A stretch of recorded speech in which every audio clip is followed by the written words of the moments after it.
అందరికీ నమస్కారం. ఇక్కడ ట్రీట్మెంట్ తీసుకొని బిడ్డని తీసుకునే వాళ్ళు వాళ్ళ ఎక్స్పీరియన్స్ మనతో షేర్ చేస్తారు.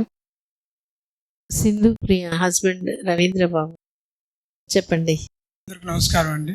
నా పేరు రవీంద్ర బాబు, కావల్లో ఉంటున్నాము. నేను పోస్టల్ డిపార్ట్మెంట్లో వర్క్ చేస్తున్నాను. మాకు 2018లో మ్యారేజ్ అయింది. తర్వాత అంతా బాగానే ఉండింది. 1 year తర్వాత అమ్మాయికి బ్రెస్ట్లో చిన్న గడ్డలు ఫామ్ అయ్యాయి. అది క్యాన్సర్ గడ్డలు అట్లా ఫీల్ అయ్యి మేము నెల్లూరు క్యాన్సర్ ఆసుపత్రిలోనే చూపించుకున్నాము. చూపించుకుంటే నార్మల్ గడ్డలేను అని చెప్పి వాళ్ళు తీసేశారు. తీసేసినప్పుడు కొన్ని తీయడానికి వీళ్ళని చిన్న చిన్న గడ్డలు ఉన్నాయి. దానికోసం టాబ్లెట్స్ రాసిచ్చారు వాళ్ళు. టాబ్లెట్స్ రాసిచ్చినప్పుడు వాళ్ళు అప్పుడే చెప్పేశారు, మీకు డేట్స్ అన్నీ ఇర్రెగ్యులర్ అయిపోతాయి ఈ గడ్డల వల్ల, ఈ టాబ్లెట్స్ వల్ల అని చెప్పారు. సరే అని మేము అట్లానే వాడుకున్నాము.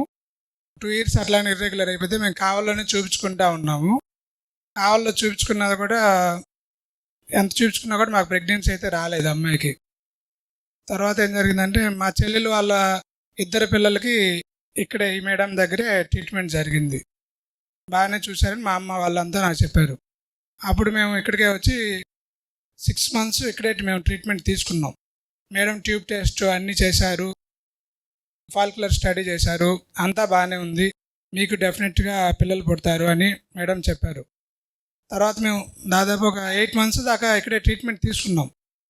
నా కండిషన్ అయితే బాగాలేదు, డ్రాప్ అయిపోయాం. పిల్లలైతే మీ కండిషన్ బాగాలేదు అంటే నేను కొద్దిగా వీక్గా, ఫిజికల్గా, మెంటల్గా కొద్దిగా అప్పుడు నా సిచ్యువేషన్ బాగాలేదు మేడం. తర్వాత ఏం జరిగిందంటే సరే నా కండిషన్ బాగాలేదు, ఇంకా నాకు తెలిసి ఈ హాస్పిటల్లో ప్రెగ్నెన్సీ రాని వాళ్ళు మేమే అనే ఫీలింగ్ కూడా మాకు వచ్చేసింది.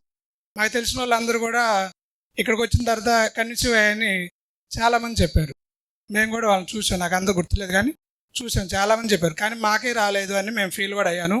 దానికి కారణం కూడా ఉంది, నేను సరిగా లేను అని నాకు అనిపించింది. తర్వాత ఇంకొక హాస్పిటల్ కావాలనే చూపించుకున్నాం, మళ్ళీ ఫ్రీగానే ఉంటున్నాము. ఇంకా జనరల్గా మేమేం ఫీల్ అవ్వలేదు. మాకు ఖచ్చితంగా ఫస్ట్ టైం ప్రెగ్నెన్సీ వచ్చింది. తర్వాత ఏం జరిగింది, 6 years తర్వాత మళ్ళీ ప్రెగ్నెన్సీ వచ్చింది. వచ్చిన తర్వాత అది అబార్షన్ అయింది. మేము జర్నీ చేసాం, గతుకుల రోడ్లో ఒక 30 kilometers జర్నీ చేసాం. దానివల్ల అయిందని మేము అనుకున్నాం, ప్రెగ్నెన్సీ అయితే డెఫినెట్గా వస్తుందని. తర్వాత మళ్ళీ 1 year తర్వాత మళ్ళీ ప్రెగ్నెన్సీ వచ్చింది. ఆ మేడం చాలా కేర్గా, మీకు ఇట్లా 2 times అబార్షన్ అయింది కదా, అందువల్ల చాలా కేర్గా చూడాలని చెప్పి అక్కడ కావాల దగ్గర చూపించుకున్నాం మేము. మేడం కూడా చాలా బాగా చూశారు. తర్వాత ఏం జరిగిందంటే మేము మళ్ళీ ఇక్కడే డెలివరీ చేసుకోవాలి అనే మాకు ఫీలింగ్ తోటి మేడంని 6 monthsతో మళ్ళీ ఇక్కడికి జాయిన్ అయ్యాము. ఈ హాస్పిటల్ నుంచి ఇక్కడ వచ్చాం మేడం. 6 monthsలో మళ్ళీ ఇక్కడ కంటిన్యూ అయ్యాము. అవునా, అట్లా ఇక్కడే మేము డెలివరీ చేయించుకున్నాం మేడం. టాక్ టు బేబీ అన్ని చేసాం మేడం. అది మేడం. ఓకే సరే. ఇప్పుడు బాగున్నారు మేడం. అబ్బాయి మాకు లాస్ట్ ఇయర్ 2025లో జూలైలో డెలివరీ అయింది. ఓకే సరే మేడం. బాగుంది. ఓకే, థ్యాంక్స్ అండి. Thank you.